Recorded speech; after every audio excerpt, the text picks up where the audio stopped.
tous, si vous regardez cette vidéo, c'est que le dénombrement des nombres vous pose problème. Alors mon objectif, c'est qu'à la fin de cette vidéo, dans 5 minutes, vous soyez capable de dénombrer sans souci. Allez, on essaye, on y va, c'est parti.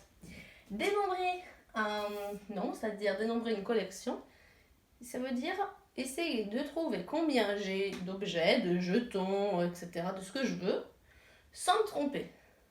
Alors évidemment, on ne vous en met pas 5 ou 6. La difficulté ici, c'est qu'il y en a beaucoup et qu'ils ne sont pas rangés. Pour ça, eh bien, il faut appliquer une méthode. Si on n'applique pas de méthode et que je compte un peu n'importe comment, je suis sûre d'en oublier à tous les coups. Ma méthode, elle est facile. Je vais venir prendre un crayon de papier. Alors moi, je prends un stylo noir parce que ça se voit mieux.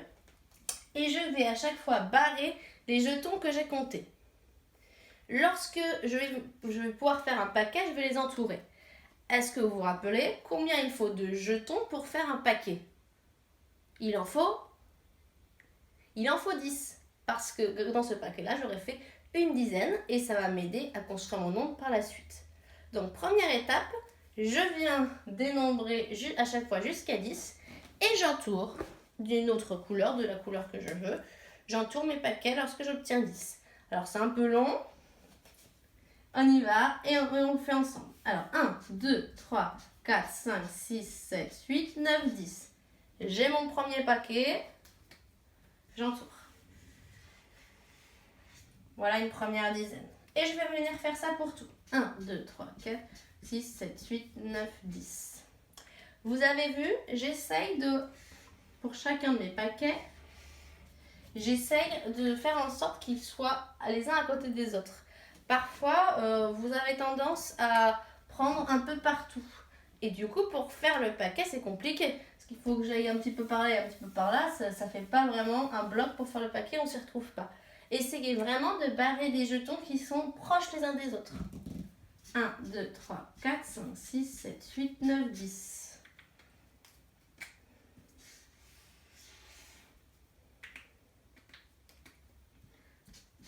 4, 5, 6, 7, 8, 9, 10.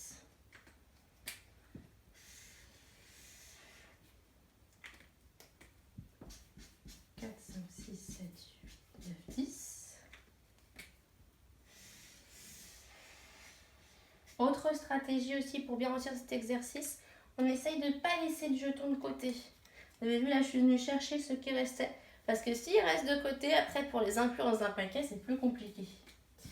1, 2, 3, 4, 5, 6, 7, 8, 9, 10.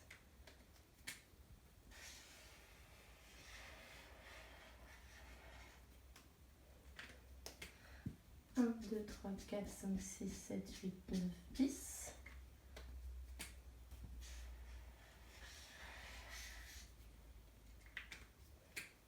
1, 2, 3, 4, 5, 6, 7, 8, 9, 10.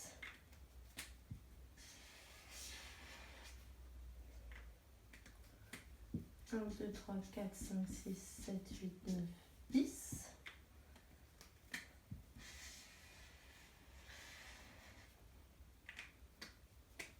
1, 2, 3, 4, 5, 6, 7, 8, 9, 10. Je suis presque au bout. 1, 2, 3, 4, 5, 6, 7, 8, 9, 10.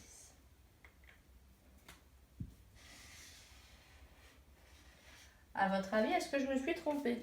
Il en reste tout seul. Est-ce que je me suis trompée? Non, je ne me suis pas trompée. J'ai fait le plus de paquets que je pouvais faire. Là, j'ai fait tous mes paquets de 10 et il me reste des jetons. Eh bien, c'est possible. Tous les jetons ne rentrent pas forcément dans tes paquets de 10. Là, comme je ne peux plus faire de paquets de 10, je m'arrête. Je ne fais pas un paquet pour les deux qui restent. D'accord? Et bien maintenant, je vais compter. J'ai fait le plus difficile. Le plus difficile, c'est vraiment de réussir à faire ces paquets.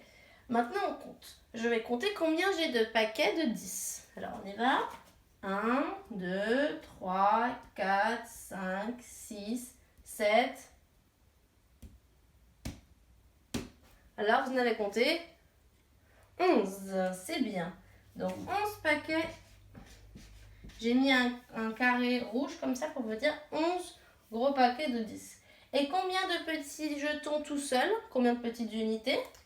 J'en ai 2. Voilà, elles sont là. Voilà, ça représente ce que j'ai compté ici. Maintenant, il va falloir que je réussisse à passer à l'étape suivante. À partir de 11 paquets de 10, il va falloir que je réfléchisse si je peux faire un paquet de 100. Et c'est là où vous faites appel à ce que vous avez appris en classe. Combien faut-il de paquets de 10 pour faire un paquet de 100? Il faut 10 paquets de 10 pour faire un paquet de 100. Est-ce que j'ai au moins 10 paquets de 10?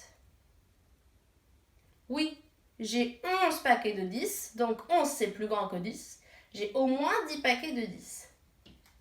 Et bien, du coup, je vais venir prendre mon feutre vert et je vais compter 10 paquets de 10. On y va. 1, 2, 3, 4, 5, 6, 7, 8, 9, 10. Voilà. J'entoure tout ça. Voilà mes 10 paquets de 10. Mes 10 paquets de 10 ont formé un paquet de 100. Exactement. Donc, je vais pouvoir écrire ici un paquet de 100. Et combien me reste-t-il de paquets de 10? Il me reste un petit ici. C'est logique, puisque j'avais 11 paquets de 10. D'accord? J'en ai utilisé 10 pour faire une centaine. Donc, 10 plus 1, on retrouve bien nos 11 paquets ici. D'accord?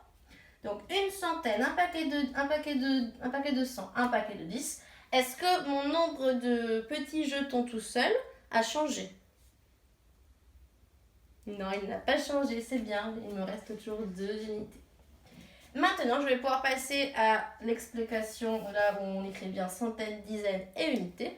Combien de centaines alors, à partir de ce que j'ai écrit là? Une centaine. Combien de dizaines?